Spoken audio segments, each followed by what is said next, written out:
Não vivo mais eu, fui crucificado com Cristo. Não, irmãos, não é espiritual, não é tentação, nada disso, não.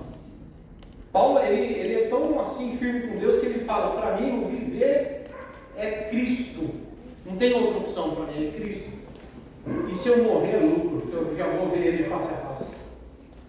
Então essa história de, não, acho que tem tentação, parece que o pessoal está tentando achar uma brechinha para ficar pecando, sabe? Não, Paulo tinha se decidido para Jesus, ele disse, a minha carne, eu já crucifiquei o velho homem e as suas vontades, eu já crucifiquei o velho homem com as suas vontades, agora não vivo mais eu. A vida que agora vivo, a vivo no Filho de Deus. Amém? Então para mim está descartado.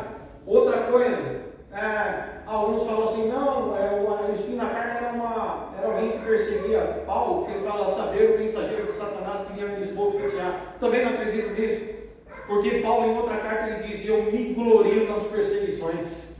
Aleluia. E ele diz assim, eu me alegro em carregar no corpo as marcas do Senhor. As marcas do Senhor, ele está falando que é o mesmo tanto de chicotada que Jesus recebeu, ele também recebeu.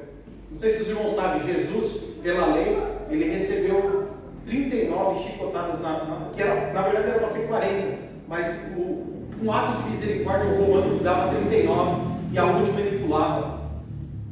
Porque se o cara estivesse vivo depois das 39 chicotadas, ele estivesse vivo ainda, então pula essa e deixa ele viver, porque era uma surra enorme.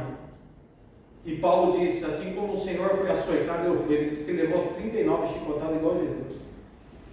Está entendendo? Então, para mim, irmãos, não é perseguição, porque Paulo, ele já estava calejado com isso aí. O que sobrou foi doença, né? O que sobrou aqui tem indícios disso. Indícios que Paulo tinha uma dor na perna aguda. E como ele tinha que viajar muito, aquilo acabava com ele. E como ele orava para muita gente, as pessoas eram curadas. Mas ele mesmo pedia para Deus curar ele e Deus não curava ele. Ele vai, justo eu preciso andar para pregar? Tem uns caras que não faz nada. Eu vivo andando, viajo, pego ônibus não, porque aquela era pandemia, né? Pego navio afunda, né? Pego navio afunda.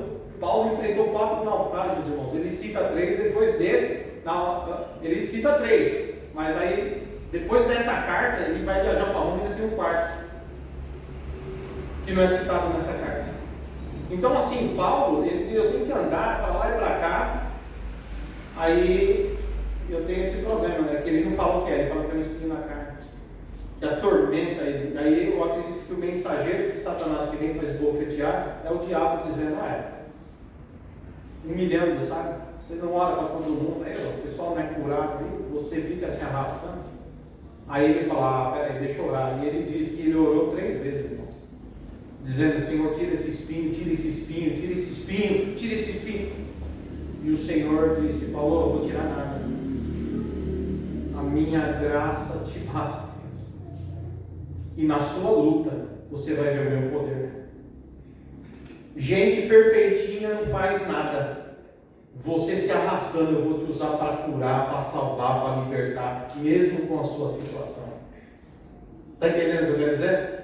Mesmo você se arrastando aí, com o seu problema de saúde, eu vou usar você para levar milhares ao meu conhecimento. Enquanto outros que podiam fazer o que você faz, estão aí, sentado, vivendo a vida. É engraçado esse jeito de Deus trabalhar. Por outro lado, Paulo também disse que o espinho foi deixado para que ele não ficasse soberbo, porque ele tinha visto uma coisa que ninguém viu, porque em arrebatado, segundo a carta aos Coríntios, ele fala isso, eu fui ao 3º céu e vi coisas que Deus não mostrou para ninguém. Aí para eu não ficar soberbo, para eu não chegar diante dos apóstolos e ficar falando, quem é você, rapaz? Você foi até o 3º céu? Deus te mostrou o que mostrou para mim? Cala a tua boca, fica na sua, eu sou mais profeta, eu sou mais apóstolo. Para ele não ficar soberbo, ele fala, então para eu não ficar soberbo, Deus permitiu esse espinho na carne. Para quando eu quiser ficar soberbo, ele faz eu lembrar que eu não consigo nem me curar, eu lembrar quem eu sou. Olha que coisa. Está entendendo? Tem hora que Deus, para deixar a gente humilde, ele deixa a gente na luta lá, irmãos. E esse é o nosso Deus, mas ele sabe o que faz. E ele também diz, a minha graça te basta. Amém? Então, eu entrei nesse assunto porque eu acho que é legal ver o vídeo do falso profeta, é verdade. Porque tem um monte de gente correndo atrás de um monte de coisa, quando na verdade a Bíblia já diz tudo que tem que ser feito. E às vezes as pessoas caem em ciladas, irmãos, em engodos, em caminhos que não tem nada a ver com Jesus. Ah, pastor, mas ali tem crescimento. E daí que tem crescimento? Sabe onde tem crescimento? Na Copa do Mundo. Olha quantos estádios estão cheios. Você quer ver onde tem crescimento? Pega um barzinho no final de semana, você vai ver o que é crescimento. Casa cheia, um monte de jovens se embebedando. Aí você chama para fazer uma vigília que à noite vem 3. Vem 3 que eu falo, não é gente não, vem 3 eu estou falando da Trindade, né? Pai, Filho e Espírito Santo. Eu tentando explicar para os irmãos que crescer e encher casa não significa muito não, irmãos. Uma das religiões que mais crescem no mundo, além do cristianismo, é o islamismo. Vai falar para mim que Jesus está lá no Islã? Pelo amor de Deus, irmãos. Tá? Então não tem nada a ver com isso. Tem a ver que todo aquele que crê será salvo. Isso não tem nada a ver com quantidade. Tem a ver com uma vida entregue a Jesus Cristo. Amém? Bom, mas os falsos profetas estão aí. E às vezes as pessoas fazem loucuras, caem em ciladas, em engodos. E às vezes são ensinados totalmente de forma errada. E aí fraquejam quando a bênção não vem. Ou então entendem que tem que fazer sacrifícios loucos para a bênção chegar. E nada disso é necessário. É apenas confiar no Senhor, descansar no Senhor e saber que se Ele tiver que fazer, Ele vai fazer na tua vida, para a glória dEle. Amém? Na nossa vida. Bom, mas vamos para o estudo aqui, porque esse é um assunto que eu acho que vale a pena a gente falar e ver. Mas que entristece. Você vê. Eu pus lá trechos no vídeo, eu pus trechos desses falsos profetas falando, desses falsos profetas ensinando, e as multidões que eles arrastam, dizendo exatamente, acontecendo exatamente o que Paulo falou para Timóteo, que nos últimos tempos haveriam multidões que iriam procurar mestres que falassem aquilo que eles gostariam de ouvir. Mestres que não confrontassem pelas Escrituras, mas que aliviasse o pecado deles. E é o que a gente tem visto por aí, infelizmente. Bom, mas vamos encerrar hoje falando sobre essa introdução ao Gênesis. Estou lendo que o Marcelo e a Jéssica estão aqui. Tá no YouTube, tá? O vídeo que eu comecei a falar, falei primeiro de Gênesis, que Moisés não é o único autor. E a gente mostra isso na Bíblia. A tradição tem Moisés como principal autor, mas não o único. Mostramos ainda que o capítulo 1 é um autor e o capítulo 2 é outro autor totalmente diferente. Mostramos que na comparação dos evangelhos, o evangelho de João tem uma narrativa da ressurreição de Jesus, quando 2 Marias chegam lá e elas veem. No momento que o anjo desce no túmulo, o terremoto acontece, elas presenciam os guardas desmaiando. E o anjo fala, não fiquem com medo. Vocês estão vendo aqui, é um milagre, está ressuscitando aqui aquele que diz que ia ressuscitar. E elas veem tudo isso. Já no outro evangelho, nós vamos ver que a narrativa é diferente. Só tinha uma Maria. E quando ela chega lá, o túmulo já está aberto. E ela chega lá, olha dentro do túmulo e fica desesperada, dizendo, roubaram o corpo de Jesus. Olha como é diferente a narrativa. E elas vão correndo dizer, Pedro, roubaram o corpo de Jesus. E Pedro vem falando, nossa, roubaram mesmo. Aí vem João, olha, nossa, roubaram mesmo. Quando eles vão embora, ela fica chorando, roubaram o corpo dele. Aí Jesus aparece atrás dela e diz, não, estou aqui, sou eu. Você vê como é diferente, né? Um apóstolo escreveu que as 2 Marias estavam lá e viram Jesus, viram no momento que o anjo removeu a pedra, o terremoto. E já na outra diz que elas chegaram lá e acharam que tinha roubado o corpo. E isso acontece, irmãos, não é porque a Bíblia é falsa, não. Eu expliquei e está no vídeo, tá bom? Porque senão vou repetir tudo. Então quem não viu, veja para entender isso. Amém? Bom, e hoje nós estamos aqui. Nós falamos também que Gênesis 1 é bem diferente a narrativa de Gênesis 2, da mesma forma. E que a Bíblia não deve ser usada para falar de ciência, porque foi escrita num tempo em que não se estudava a ciência. E é triste você ver na internet as pessoas perdendo tempo tentando usar texto para falar, não, cientificamente. Porque o cientificamente, irmãos, ele pode existir, pode acontecer. E a Bíblia ela foi escrita de uma maneira, como nós já falamos aqui, aonde Deus se revelou há muito tempo atrás, usando homens para escrever a Bíblia de acordo com o conhecimento que eles tinham. Deus deu para eles o entendimento que eles tinham, certo? Da mesma forma, vou pedir para o Gustavo Lucali, só recapitulando um pouquinho, vamos colocar aí o Josué, vamos ver isso de novo, só para refrescar a memória. Josué capítulo 10, por favor, versículos 12 e 13. Então Josué falou ao Senhor, no dia em que o Senhor entregou os amorreus nas mãos dos filhos de Israel e na presença dos israelitas, ele disse: Sol, detenha-se em Gibeão, e você, lua, pare no vale de Aijalon. E o sol parou, o sol se deteve, e a lua parou, até que o povo se vingou dos seus inimigos. Não está isso escrito no livro dos justos? Veja, que é um livro que não está no cânon das Escrituras.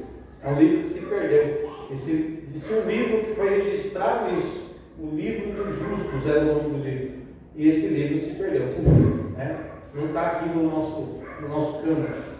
E aí, o sol se deteve, olha o que o texto ainda fala, o sol se deteve no meio do céu, ou seja, era tipo, meio-dia ficou lá. Meio-dia levou umas 5 horas para acabar o meio-dia, ficou lá parado, né? E aí, não apressou-se a pôr-se, porque por quase um dia inteiro, o sol ficou lá quase o dia inteiro, né?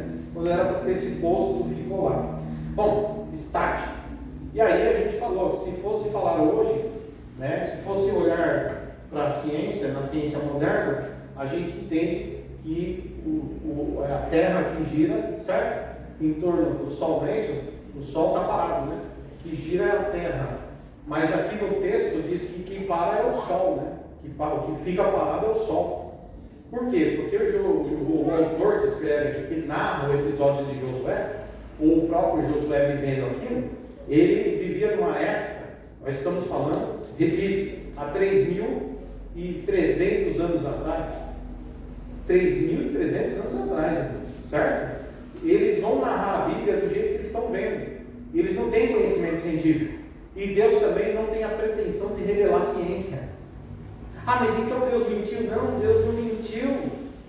A Bíblia mente? Não, a Bíblia não mente. Só que a Bíblia foi escrita num tempo que os homens só podiam falar daquilo que eles entendiam. Como é que eles vão falar de uma coisa que eles não entendem, que a ciência não entende? Imagina o livro lá, 3.300 anos atrás, dizendo assim, e a Terra parou. Os caras falaram, o quê? Oxê, como que é aí? Imagina ele escrevendo naquela época, e a Terra parou, Deus revelou. Eu vou revelar que é a Terra que gira, não é o Sol está sempre lá, que gira a Terra. Né? Então deixa eu revelar aqui, o autor de Josué aqui, que a Terra parou. Aí ele ia escrever, então a Terra parou, né? A Terra parou. Imagina os homens que não conhecem ciência iam falar, esse cara é louco, ele está falando que a Terra parou, a Terra está sempre parada. Eles não tinham essa ideia de translação, rotação, eles não tinham essa ideia. Isso é ciência, está entendendo? E você não precisa deixar de crer na ciência, porque a Bíblia está escrita assim, porque foi escrito em outra época. O que acontece aqui é um milagre, irmãos. Não interessa o que parou, o que interessa é que ficou claro o dia todo. E Deus deu a vitória, está entendendo? É isso que a gente precisa focar no texto. Porque se ficar focando nos detalhes de uma época de 3.300 anos atrás e achar que foi escrito ontem, a gente fica doido. Aí começa a entrar nesse choque. E aí entram os crentes bitolados que não acreditam em ciência, são negacionistas, entendeu? Porque eles vão ao pé da letra de tudo que está aqui sem interpretar corretamente. E esse é o problema de muita gente. Então, que a gente possa ser cristãos coerentes. Amém, queridos? Amém? Então não há mentira e nem contradição. Só que a Bíblia foi escrita numa época, a ciência está sendo estudada numa outra época. E a questão aqui é só de linguagem, de interpretação. Mas o milagre foi real. O milagre existiu. Amém, queridos? O milagre existiu. Então nós não negamos o milagre. Nós entendemos só a forma de interpretar que é diferente. Da mesma forma, nós falávamos então sobre a questão do Gênesis 1. Por que o Gênesis 1? Deus faz primeiro o mundo, não é isso? Faz primeiro, tem lá o primeiro dia, o segundo dia, o terceiro dia, o quarto dia, o quinto dia, o sexto dia e o sétimo dia Deus abençoa. E por que no capítulo 2 não é citado nada dos dias? Não são citados os dias. E por que lá, no Gênesis 1, a mulher e o homem são feitos juntos no mesmo dia? No sexto dia os dois são feitos. E já no capítulo 2 de Gênesis, o homem está sozinho, não tem nem bicho. Aliás, no capítulo 1, Deus faz primeiro os animais. No capítulo 2, Adão estava sozinho, não tinha nem animal. Estava sozinho no mundo. Ele queria ver uma arara, mas não existia arara.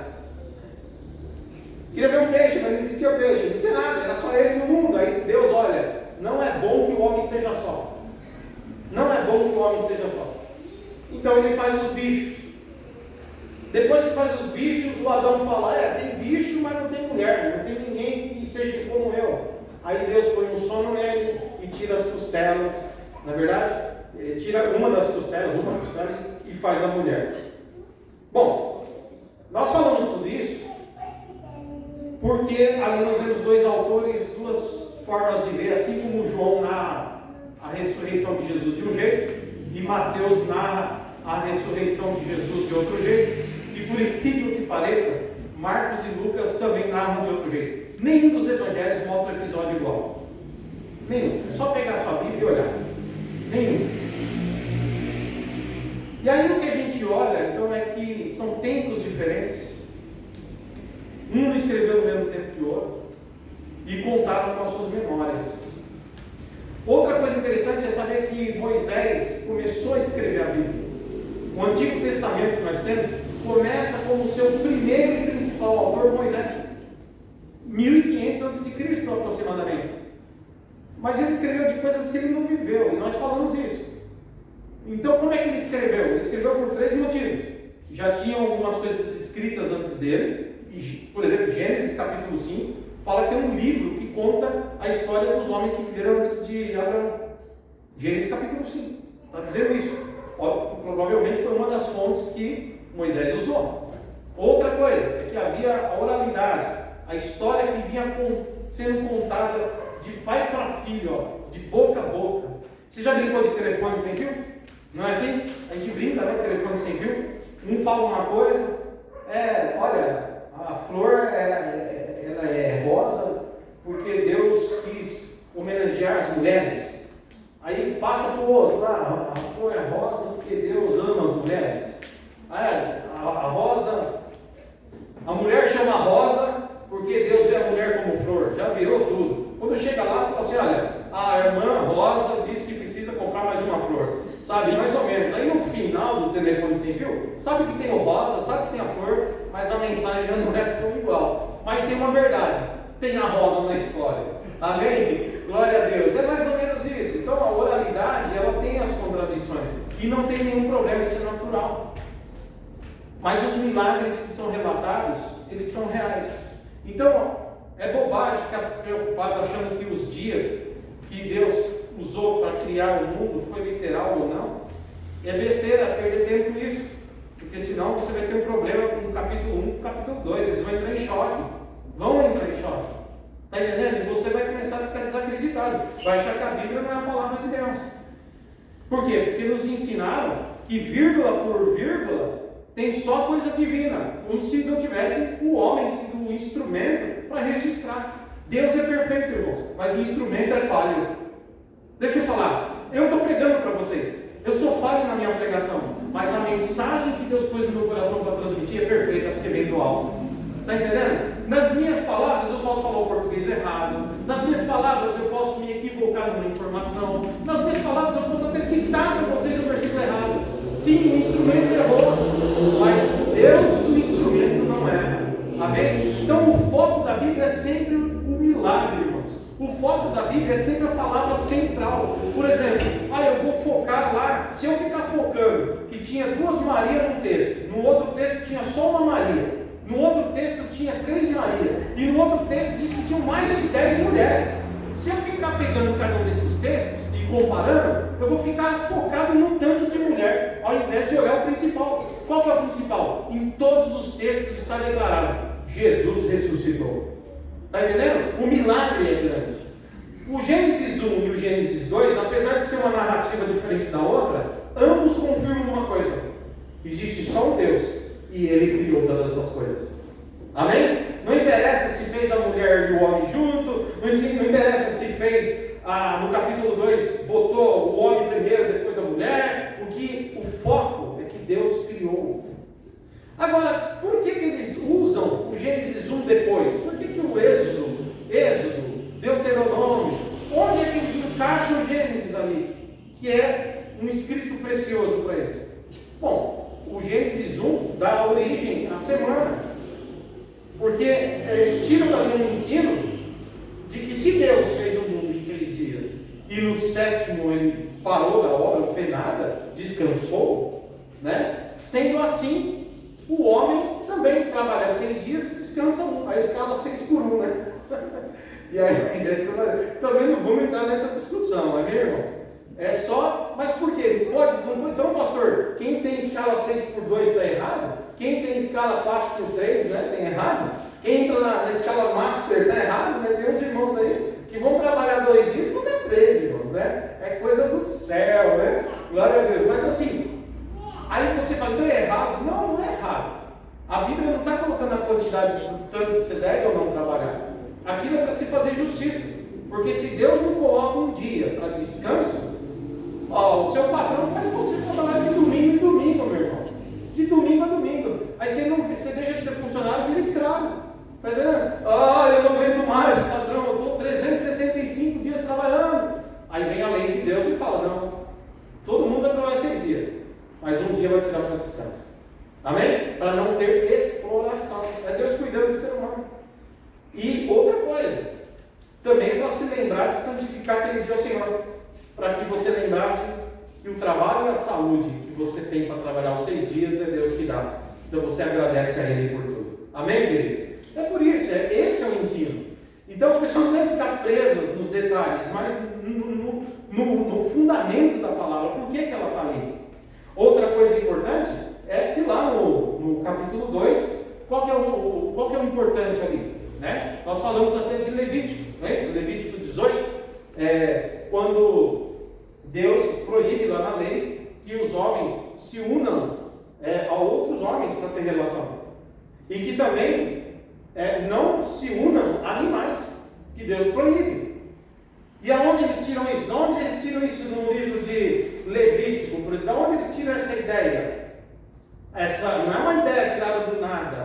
Ela vem do Gênesis. Porque o capítulo 2 diz que Deus fez os animais, trouxe para Adão. Adão olhou os bichos e nenhum serviu para companheira, aliás. Nenhum serviu para ser um cônjuge, né? E aí, Deus então faz a mulher. E faz o quê? A mulher. Não o outro homem igual, mas alguém que pudesse ser perfeito nessa união. Então, dali nasce essa visão do propósito de Deus de formar a família, e por isso que lá na lei vai ter essa proibição, que o homem não se deitará com outro homem como se fosse mulher, uma mulher não se deitará com outra mulher como se fosse homem, da mesma forma nenhum ser humano se unirá a um animal, porque Deus fez as coisas perfeitas. E quem faz isso, comete abominação aos olhos do Senhor. Amém, meus irmãos? E não é por isso que está assim, desse jeito. Agora, saindo lá do Gênesis, né? A gente vai ver que Caim mata Abel. E aí você vai encontrar um monte de dificuldade, meus irmãos. Porque, veja bem, não tem nenhuma narrativa, nenhuma. O capítulo 3 de Gênesis fala da queda do ser humano, quando o pecado entrou no mundo. Ok. E só no capítulo 4 vai dizer que ela alcançou graça e teve um menino, teve um homem, cujo nome era Caim. Depois disso, ela teve outro filho, cujo nome ela colocou de Abel. Veja que parece que ele só tem 2 filhos.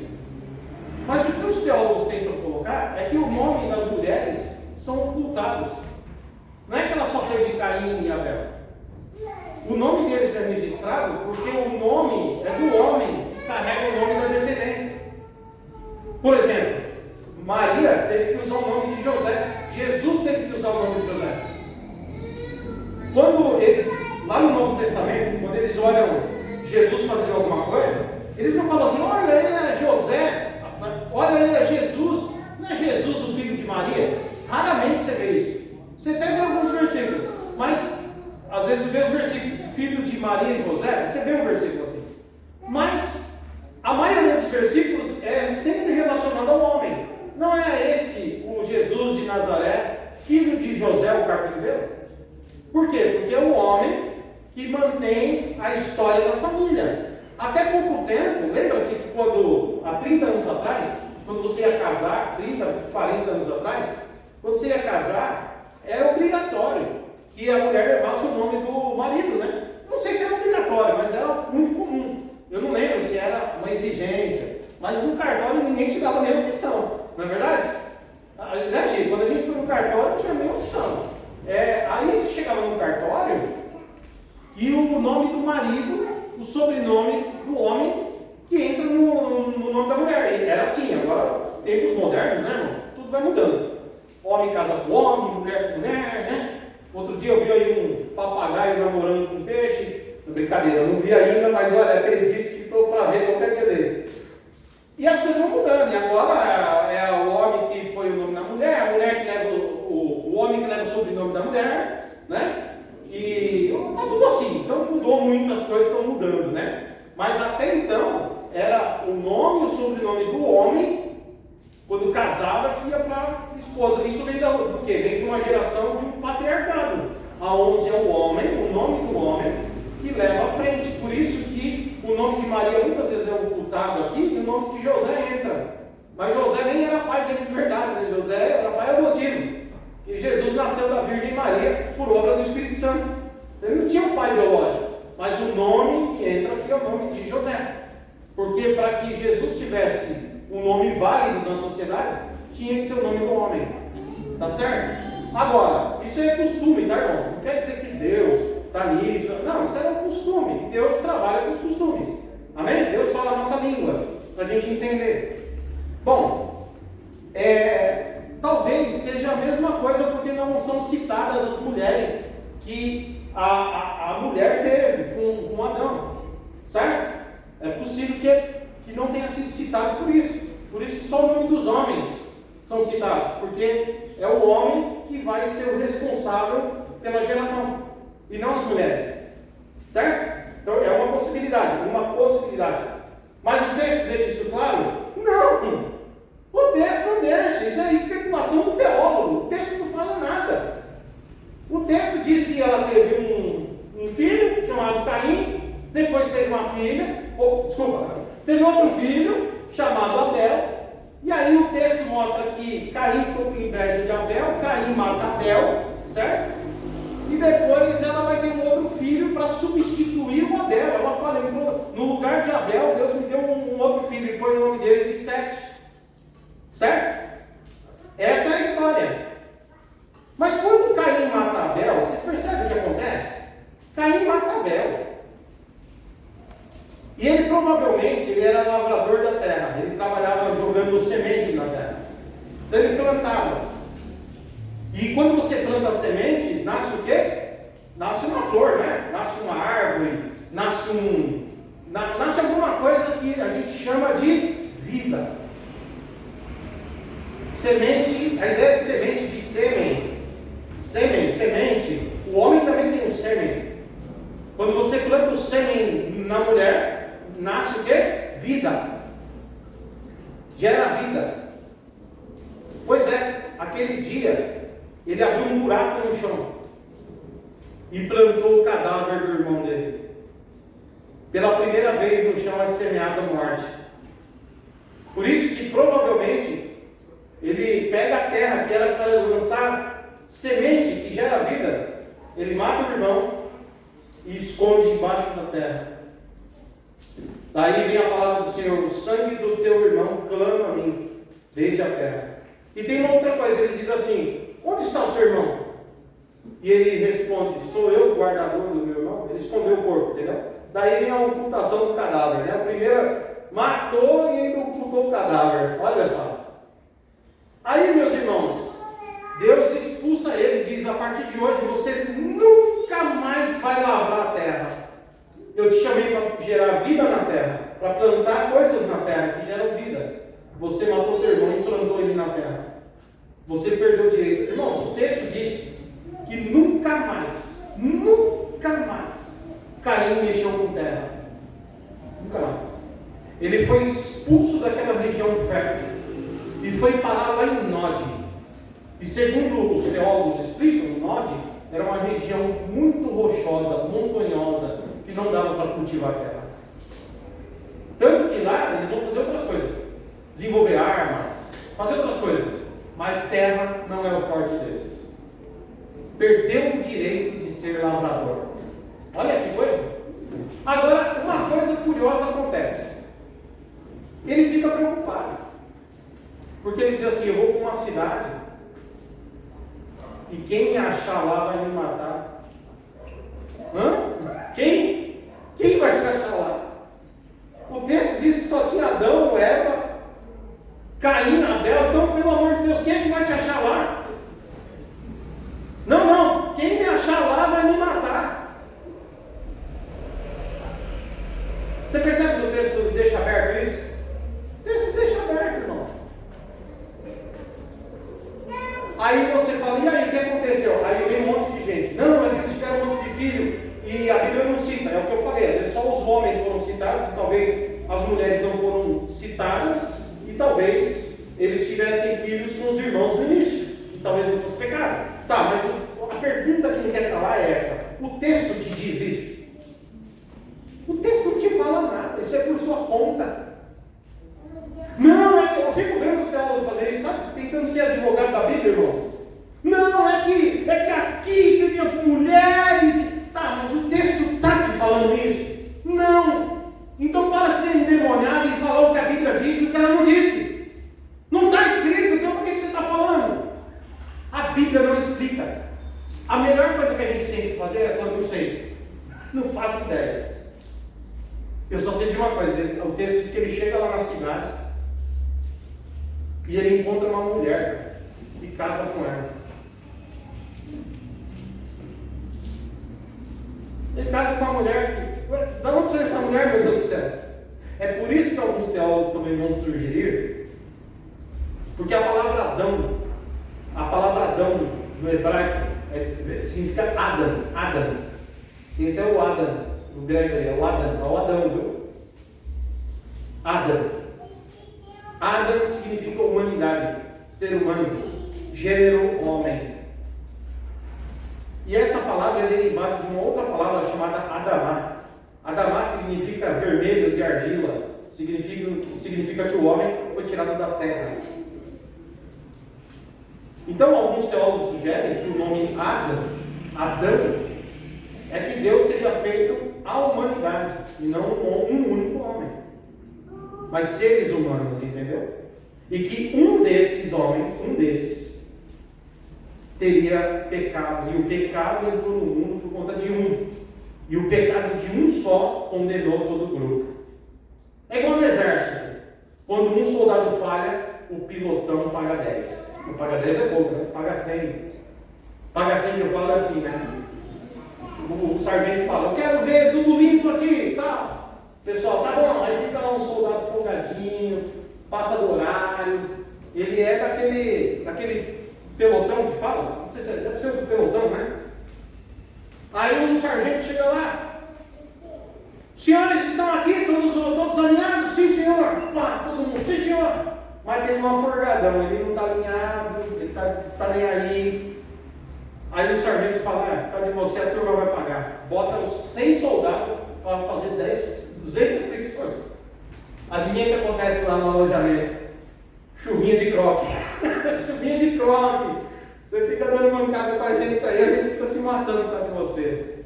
Irmãos, tem várias histórias assim, tem uns parentes que serviram exército lá na outra época. Hoje acho que não, né? Hoje acho que os soldados nem fazem nada. Acho que hoje, eu não sei como está hoje, sinceramente, não faço ideia, mas hoje os tempos são outros, né?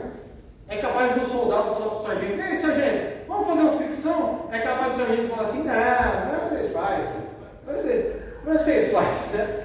As coisas estão tão largadas assim. Mas antigamente era assim, né? O pessoal pegava mais firme no treino, aquela coisa. E o exército ele sempre ensinou disciplina. Então um falhou, todo mundo paga.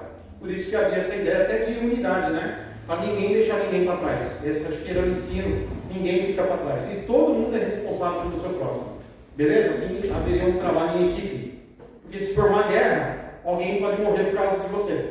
Então você esteja atento para cuidar do grupo. Assim ninguém morre. Tá certo? Acho que esse é o ensino. Bom, mas seja como for, irmãos, eu estou trazendo esses textos aqui, porque, mas pastor, você está falando isso numa igreja? Se eu não falar aqui, o cara lá de fora vai te falar. O cético, o ateu, o que não crê na Bíblia, ele vai te enquadrar com esse texto. E você vai falar o que para ele? Na minha igreja ensina a Bíblia, menos isso? Mas isso é Bíblia. Isso aqui é Bíblia, irmãos. O problema é que as igrejas de hoje pegam textos e vão só com um texto confortável. As igrejas lotadas, vem aqui, toma a tua bênção, toma a tua posse. Mas pergunta para ele, manda ele abrir Gênesis 3 e 4 e explicar. Jamais eles entram nesses assuntos. Mas o mundo vai te impressionar. Quando você for conversar com alguns amigos, se eles leram pelo menos um pouquinho, eles vão pegar isso aqui, ó, e vão apertar você na parede. Que resposta você vai dar? Amém, queridos? Então vamos pensar sobre isso.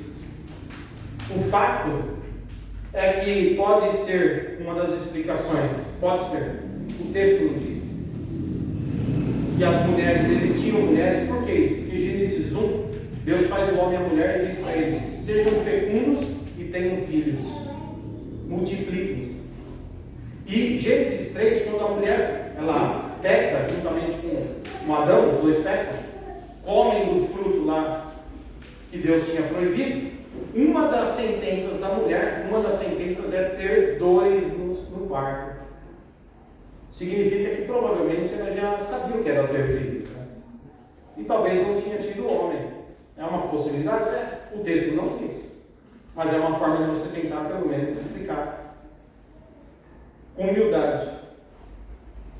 Outra coisa que você pode explicar é que talvez Deus tenha feito várias pessoas ao invés de uma só.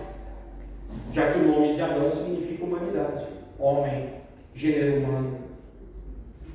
E para não contradizer Romanos 5, que diz que o pecado entrou no mundo por um só, assim Jesus um só tira o pecado do mundo, você vai dizer que um homem que pecou e o resto pagou o pato. São formas de tentar explicar. Até para você mesmo entender, né, irmãos? Mais ou menos, né? Mas vamos para o dilúvio. Porque as cidades crescem, os descendentes de Caim são terríveis. Eles são terríveis. Tem um dos descendentes de Caim que ele tem a violência, ele tem sangue nos olhos, irmão. Ele fala: eu matei mesmo, mexeu comigo, olhou torto, matei mesmo. O cara é cheio de violência. Diz o texto que assim aquele homem, né, os de Lameque, da casa Lameque e os da casa dele, assim eles introduzem a violência no mundo. Gente do céu, assim começaram as facções e o crime organizado. Ali começou essa bagunça, né? Matando gente, roubando, matando, saqueando, que coisa horrível. Mas descendente de quem? De Caim, né? O assassino de Abel. Mas agora a gente chega no dilúvio, eu vou ir para o final da pregação.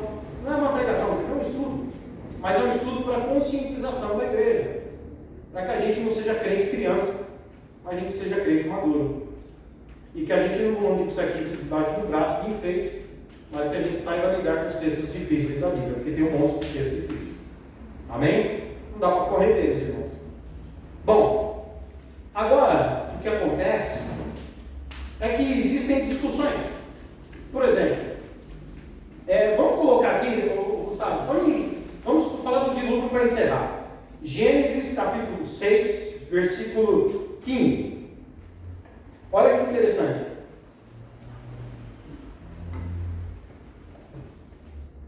Ó, Deus diz: eu vou destruir o ser humano, e o ser humano não está brincadeira não.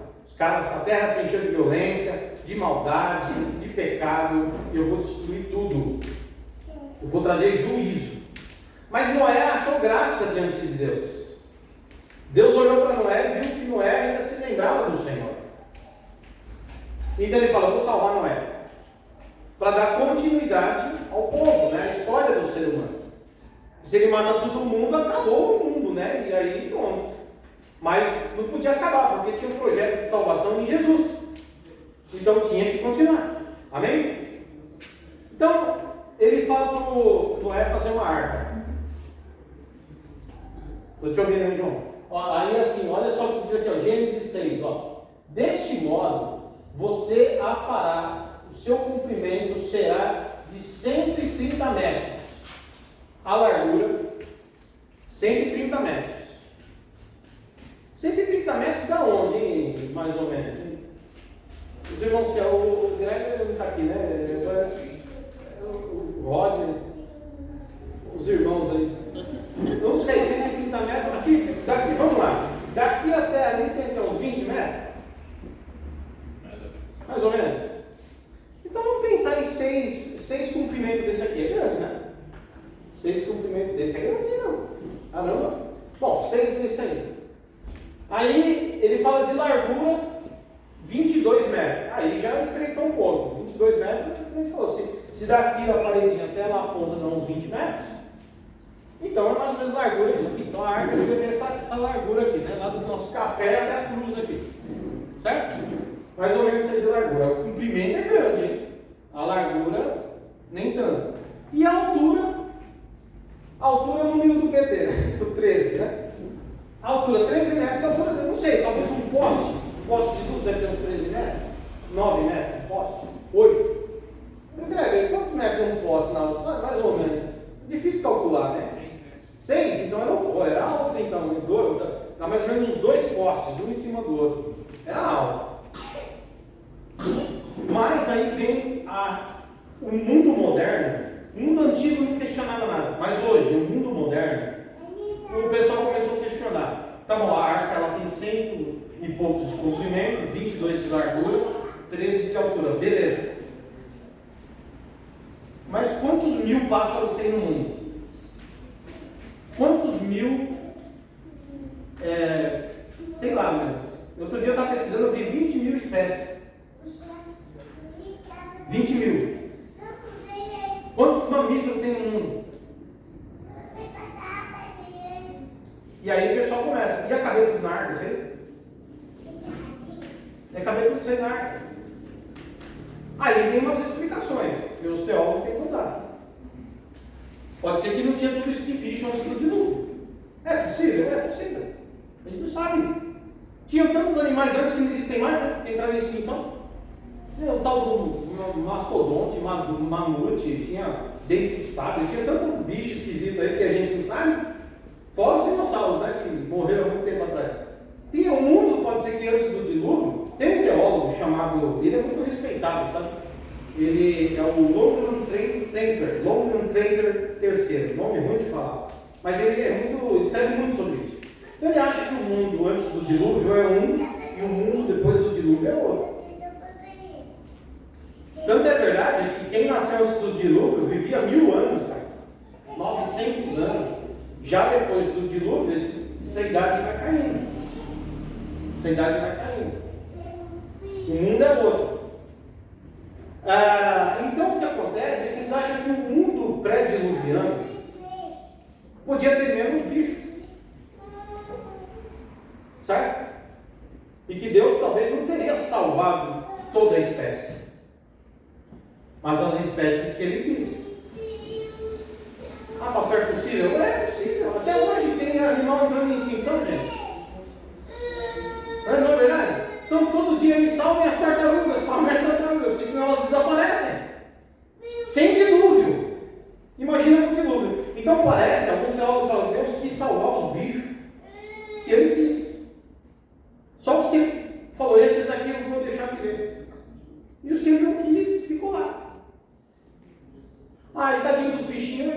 Deus matou gente. Deus matou ser humano. Afogou todos os pagãos lá, os maldosos, afogaram todos nas águas. O que é então afogar um outro bicho? Certo? Então, uma das explicações é, quando vier um cara falar para você, cabe dentro da arca, você fala, não, ouve o que Deus quis pôr. O que sobreviveu depois, eu disse que tem aí. Você olha para ele e fala, eu gosto de você com cara de cavalo. Quando fala isso, que é pecado, viu? Deus fez o homem à imagem e semelhança de Deus, amém? Em nome de Jesus, vamos respeitar. Mas assim, é uma explicação, beleza? Outra coisa interessante que tem a favor do dilúvio é que a arqueologia, ela mostra sinais de dilúvio. Por exemplo, tem lugares que estão escavando agora, um lugar que é deserto, e encontraram fóssil de peixe. Significa que alguma coisa invadiu, ou em outra época lá tinha rio, e a geologia mudou, a geografia, porque muda, né? Tem lugares que antes eram quentes e hoje são frios. As coisas podem mudar. Mas, ou então são marcas do dilúvio. Certo? Então, existe, ainda falando de ciência agora, os cientistas falam que houve uma inundação enorme no mundo. Eles falam disso. Certo? Então é possível. Então, o dilúvio não é tão possível assim, não. Ele é possível. Outra coisa que se coloca é que a Bíblia diz que o mar, ele encobriu as montanhas, né? Vamos colocar aí, ó, por favor, coloca na tela pra gente, Gênesis capítulo 7, versículos 19 e 20. Olha só. As águas prevaleceram excessivamente sobre a terra e cobriu todos os altos montes. Certo? Cobriu todos os altos montes que havia debaixo do céu. Próximo. As águas ficaram 7 metros acima deles. Ficou 7 metros acima do monte mais alto. E os montes foram cobertos. Agora, foi Deus que falou que foi 7 metros? Ou Noé foi medir as águas? Como é que eles mediram?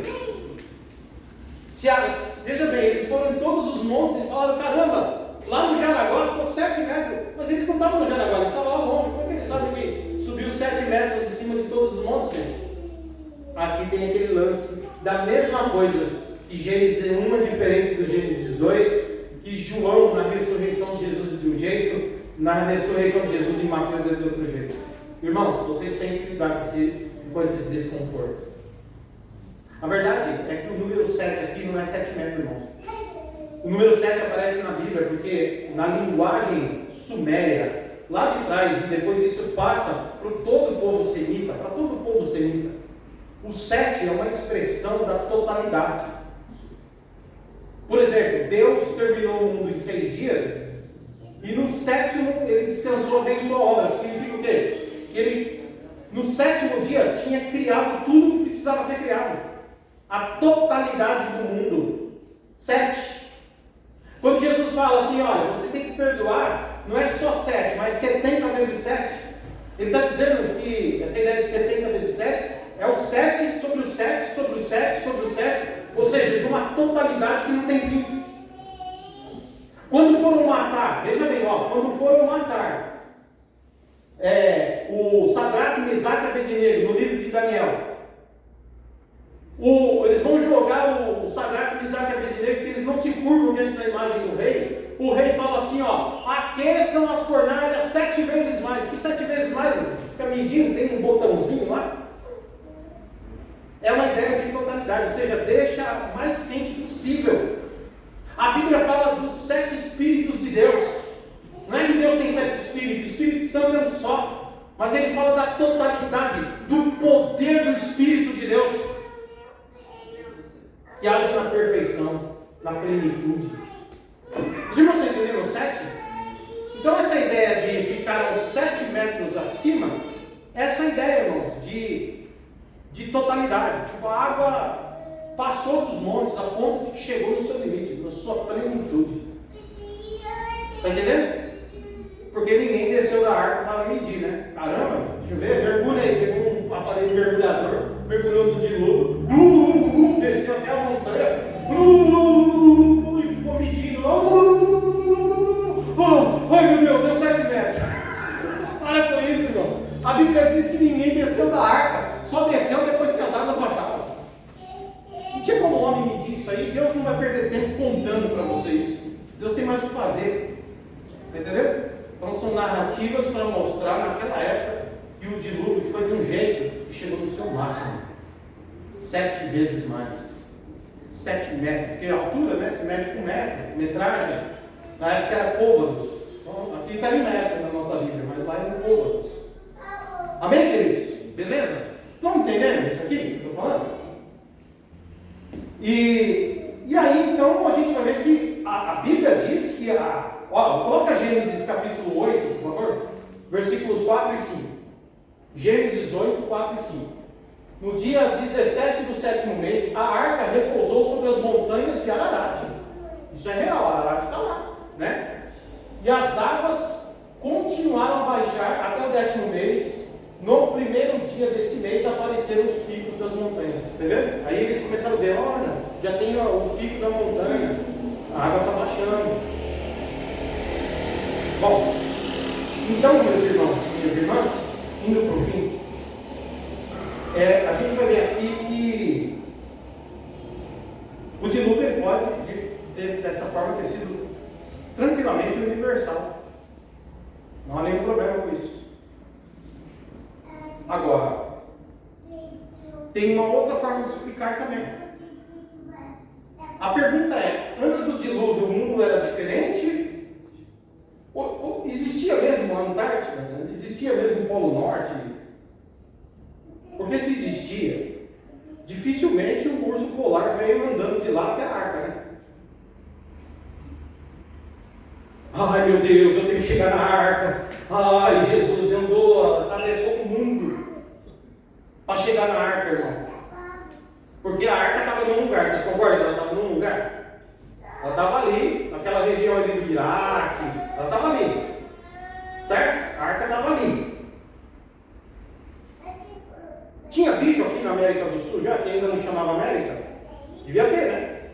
Ou será que só tinha mato sem animal? Não, devia ter. E os bichos daqui foram para lá como?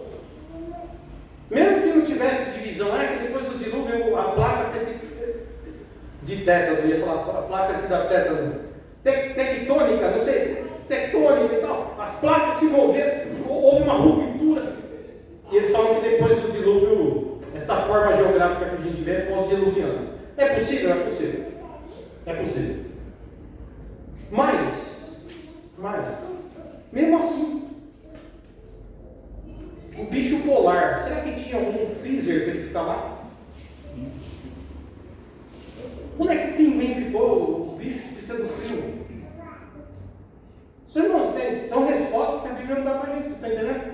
Aí vem a hipótese do dilúvio não ter sido universal, mas ter sido somente onde tinha ser humano. O ser humano ainda não tinha sido espalhado no mundo, gente, presta atenção. Não tinha gente espalhada no mundo ainda. Ainda o povo não tinha sido espalhado na terra. Não tinha. Deus não falou para Adão e Eva: vão, sejam fecundos e povoem a terra? Pois é, quando o dilúvio veio, a terra ainda não estava povoada. E pode ser que Deus mandou água onde tinha gente. E morreu gente onde tinha gente. Mas pastor, a Bíblia diz que morreu todo o ser humano e todos os picos foram cobertos. Mas espera aí. Que tipo de linguagem a Bíblia fala quando Deus cobriu a terra de água e o mundo todo foi coberto? Que linguagem que ele está usando? Será que ele era uma linguagem comum de falar do mundo aonde você conhece? Por exemplo, vou pegar um exemplo prático aqui. Coloca para a gente, por favor, Gênesis capítulo 41. Gênesis capítulo 41, versículo 57, eu vou encerrar aqui.